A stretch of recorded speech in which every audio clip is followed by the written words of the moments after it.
শাহবাগীদের মিছিল। দর্শক, আজকে আমি আপনাদেরকে বাংলাদেশের এমন এক নিকৃষ্ট বেহায়া জাতি আমাদের কাকা, যারা চেহারায় পুরুষ, কপালে নারী, চুলে হিজলা, নামে মুসলিম, গলায় খ্রিস্টান, কণ্ঠে ভাটাবাস, ধর্মে শাহবাগী।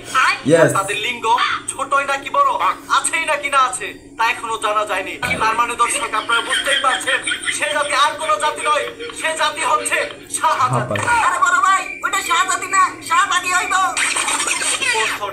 সত্য কথা বলতে দর্শক, এই জাতিটা এতটাই নিকৃষ্ট, এদের নামও আমার মুখে উচ্চারণ করতে ঘৃণা লাগে। যাই হোক, এই মুহূর্তে শাহবাগীদের আন্দোলনে সরাসরি রিপোর্ট করছেন রিপোর্টার কাইসা। আপনারা সবাই ঠান্ডা টিভির সাথেই থাকুন।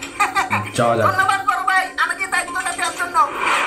সাদিয়া, আমি জানি তোমার বাগানে আম আছে বারো মাইশা, আমি হইলাম রিপোর্টার কাইসা। তুমি কে, আমি কে? শাহবাগী, শাহবাগী। দর্শক বিন্দু, আপনারা দেখতেই পারতেছেন শাহবাগীরা কি সুন্দর বেহুদা আন্দোলন করতেছে। চলেন অবলাগে সরাসরি কথা বলি। শাহবাগী, শাহবাগী। তুমি কে, আমি কে? আমার কোচি গাছে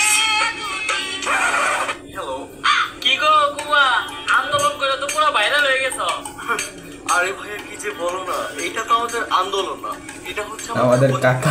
hello, excuse me. Sorry, please wait, আমি একটু ফোনে কথা বলছি তো, ফোনে কল শেষ করে দেন তোমাকে টাইম দিচ্ছি।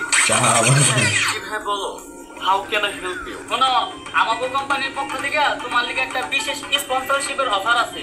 ও মাই গড, স্পন্সরশিপ? কিসের স্পন্সরশিপ? সাবানের। সাবান? কিসের সাবান? সান্ডার সাবান। আমাগো কোম্পানি নতুন লঞ্চ করছে। এই সান্ডার সাবান শরীরে মাখা যায়, আবার খাওয়ানো যায়। শরীরে মাখলে শরীর ঠান্ডা হয়, আর খাইলে ডান্ডা বড় হয়। Oh my God, আমি তো ভুলেই গিয়েছিলাম, সাবান দিয়ে তো গোসল করা যাবে না। সাবান দিয়ে গোসল করলে তো শরীরে দুর্গন্ধ চলে যাবে, আর যদি শরীরে দুর্গন্ধ না থাকে তাহলে তো আমি একজন আদর্শ শাহবাগী হতে পারবো না। সরি ভাইয়া, আমি কোনো সাবান টাবান স্পন্সর করতে পারবো না। যদি কোনো মিউজিক ভিডিওর কাজ থাকে তাহলে তুমি আমাকে জানাই। এত সুন্দর অফার দিলাম, বুগায় তাল পাও না। মিউজিক ভিডিও করার লাগবো না, লিঙ্ক ভাইরাল কইরা সংসার চালাও না। যাই হোক ভাইয়া, আমার কি একটু টাইমটা যাইবো, লাগলে পেমেন্ট কইরা দিমুনি। এই, তুমি ভাইয়া কাকে বলছো? পেমেন্টের দরকার নাই, তুমি আমাকে আপু বলো। কি করে? ওকে আপু, কিন্তু আপনার মুখ বলতে এত তারিখে তো কি হয়েছে? মুখ ভর্তি দাঁড়িয়ে আছে বলে কি আমি মেয়ে হতে পারবো না? মেয়ে হইতে একটা মন লাগে, মন, বুঝছো? আর মুখ ভর্তি আমার আছে দাঁড়িয়ে, তাই বলে কি আমি হতে পারবো না নারী? ওয়াও আপু, আপনারা তো দেখি কি আপু ব্লগার কোথায় কম বেশি খারাপ। যাই হোক আপা, আপনার নামটা কি একটু জানতে পারি? হ্যাঁ অবশ্যই, আমার নাম হচ্ছে প্রিন্স মারিয়া কুবা। সবাই আমাকে আদর করে কুবা বলেই ডাকে।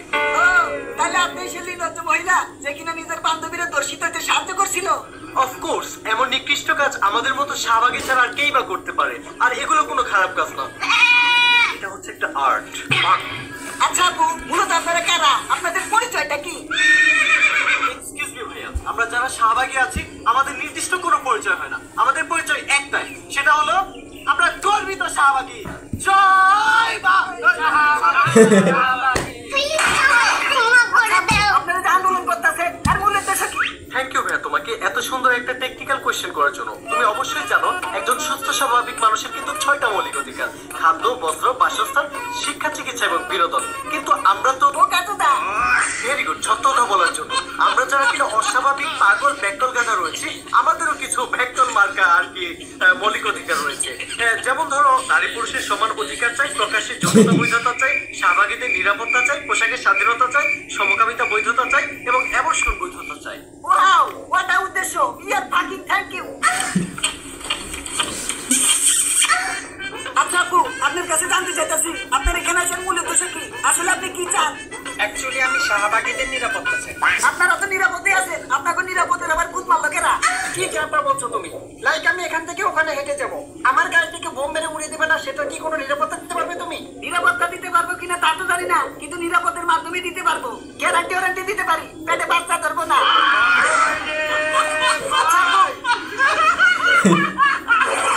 আমি তো আবু না ভাইয়া। ভাইয়া, তাহলে আপনি ছেলে আর মেয়েদের জামা পড়ছেন কেন? আরে এইটাই তো পোশাকের স্বাধীনতা। আচ্ছা ভাইয়া, আপনি মূলত কি চান?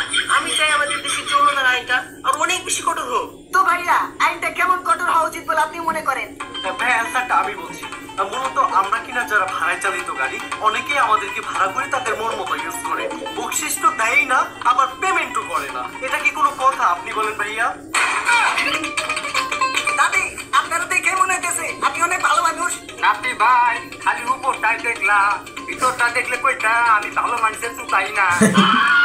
আচ্ছা দাদিমা, আমার জানতে খুব ইচ্ছে করে আপনাদের ধর্ম কি? নাতি ভাই আমরা ইসলাম ধর্মবাদে সব ধর্ম পালন করি, মূলত আমরা ইসলাম বিদ্যাসী। ধন্যবাদ দাদিমা সত্যি কথা বলার জন্য। আর একটা বিষয় জানার ছিল, আপনি যে টিপটা পড়ছেন এটা পড়া কি ঠিক? নাতি ভাই জ্ঞান টিপ করা ঠিক না, ওইটা কও পর্দা করা যায় কোন ধর্মে নাই। ভালো করে খেয়াল করো, এই যে আমি কপালে যে টিপ পড়ছি আমার কপালটা কিন্তু ডাইকে আছে, তার মানে কি আমার কপালে পর্দা করা হইতাছে। এই থেকেই বোঝা যায় নাতি ভাই শুধু কপালে না উপরে নিচে সব জায়গায় টিপ করা উচিত, চাইলেই পরিপূর্ণ ভাবে পর্দা মেনটেন করা হইব। কিন্তু দাদিমা আপনি কি জানেন আপনার ব্যাককলের মতো দেয়া যাইতেছে? আরে আমি ব্যাক করতে এই তো শাহবাগী। আরে দাদিমা আপনার তো দেয়া যায় কোনো লজ্জা শরমই নাই। শাহবাগী তো এমনিতেও কোনো লজ্জা শরম থাকে না। আচ্ছা আপু। এই আপু কাও করে ভাইয়া আমাকে ভাইয়াও বলা যাবে না। তাইলে আপনারা কি কমু? আমার দেশ থেকে বুঝতেছো না আমি অর্ধেক পুরুষ অর্ধেক নারী। আমাকে আপু ভাইয়া বল। আচ্ছা আপু ভাইয়া সত্য করে কত আপনার এখানে আসার কারণটা কি? আমি অ্যাবর্শন রাইট চাই। অ্যাবর্শন রাইট মানে? ভাইয়া কিছু মনে না করলে এই অ্যান্সারটা আমিই দিচ্ছি। জি আপু বলেন। ভাইয়া অ্যাবর্শন রাইটটা হচ্ছে যখন আমাদের গর্ভে সন্তান আসবে তখন যেন আমরা নির্দ্বিধায় ওই সন্তানটিকে নষ্ট করতে পারি, আমাদের সমাজে সেই আইনটা জোরালো ভাবে প্রতিষ্ঠিত করতে হবে। আমাদের দেশে শাহবাগী যেন না থাকে। ঠিক। ধরো বালের বেটা খালি কথায় কথায় কাউন্টার দেয়। ঠিক ব্যাঠিক আমরা এত কিছু বুঝি না। আমরা কি যা যা নিকৃষ্ট বলি, শাহবাগীরা। মেনে নিতে হবে আর আমাদের সমাজে প্রতিষ্ঠিত করতে হবে। কত খেলা জানো রে শাহবাগী, কত খেলা জানো। গলা দিয়ে প্রেম রশি ধীরে ধীরে টানো। যাই হোক আপা, পরিশেষে আপনার কাছে একটা কথাই জানতে চাই, আপনারা মূলত সমাজে কি প্রতিষ্ঠা করতে চান? থ্যাংক ইউ ভাইয়া, তুমি খুব ইম্পর্টেন্ট একটা কোশ্চেন করেছো। আমরা শাহবাগীরা যারাই আছি আমরা মূলত আমাদের সমাজে নারীদের অধিকার প্রতিষ্ঠা করতে চাই। হায় রে হায় দর্শক, আসিয়া যখন ধর্ষণের শিকার হয়ে হাসপাতালে মারা গেল তখন এই শাহবাগীদের আন্দোলন কোথায় ছিল? Right. ঈদে যখন গার্মেন্টস Right বলছেন একদম কাকা। 3 মাস বেতন না পেয়ে দিশেহারা হয়ে রাস্তায় না খেয়ে পড়ে থাকে তখন এই শাহবাগীদের আন্দোলন কোথায় থাকে? স্বামী হারিয়ে দুধের বাচ্চা নিয়ে রাস্তায় রাস্তায় ঘুরে বেড়ানো নারীদের দুঃসময়ে এই শাহবাগীদের কেনই বা দেখা যায় না? Right. এই নিকৃষ্ট জাতি আবার নারীদের অধিকার নিয়ে কথা বলে। হায় রে হায় শাহবাগী, মনে হয় ইচ্ছা মতো তোকে মুখ বইরা আগি।